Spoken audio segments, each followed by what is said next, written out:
Finally finished my upgrade kit for my Blade 200QX to the Rakon upgrade kit. Got my Joker colors, green and purple. Actually digging it. I'm new to the quad game, and for my first outdoor quad, this thing is pretty amazing.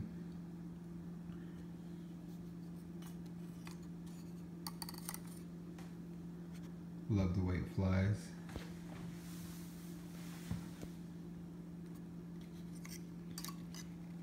Not sure how I feel about the lights on the bottom though.